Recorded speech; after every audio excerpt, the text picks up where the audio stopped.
concerne donc ces fameux loyers capitalisés. Donc je ne reviendrai pas sur ce qui a été dit sur cette délibération concernant les conventionnements.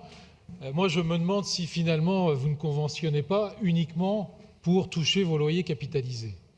Car en réalité, depuis 4 ans, depuis 2014, c'est près d'1 milliard d'euros qui seront rentrés dans les caisses de la ville avec ce système d'anticipation des loyers que les bailleurs sociaux doivent à la ville, sur 40 ans, sur 50 ans, sur 70 ans, mais pas immédiatement.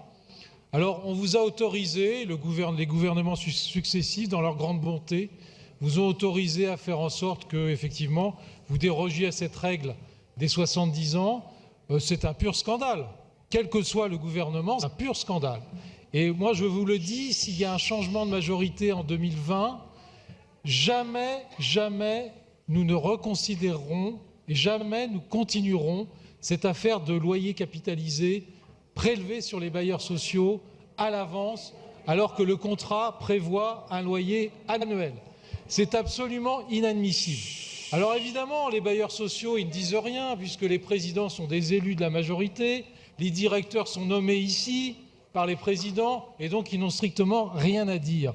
Mais je peux vous dire que d'autres ont regardé tout ça de manière très précise, et qu'un jour ou l'autre, il faudra bien démontrer, il faudra bien dire le mal que vous avez fait avec ces loyers capitalisés prélevés d'avance sur la trésorerie des bailleurs sociaux, sur leur entretien de patrimoine, sur le développement de leurs opérations immobilières.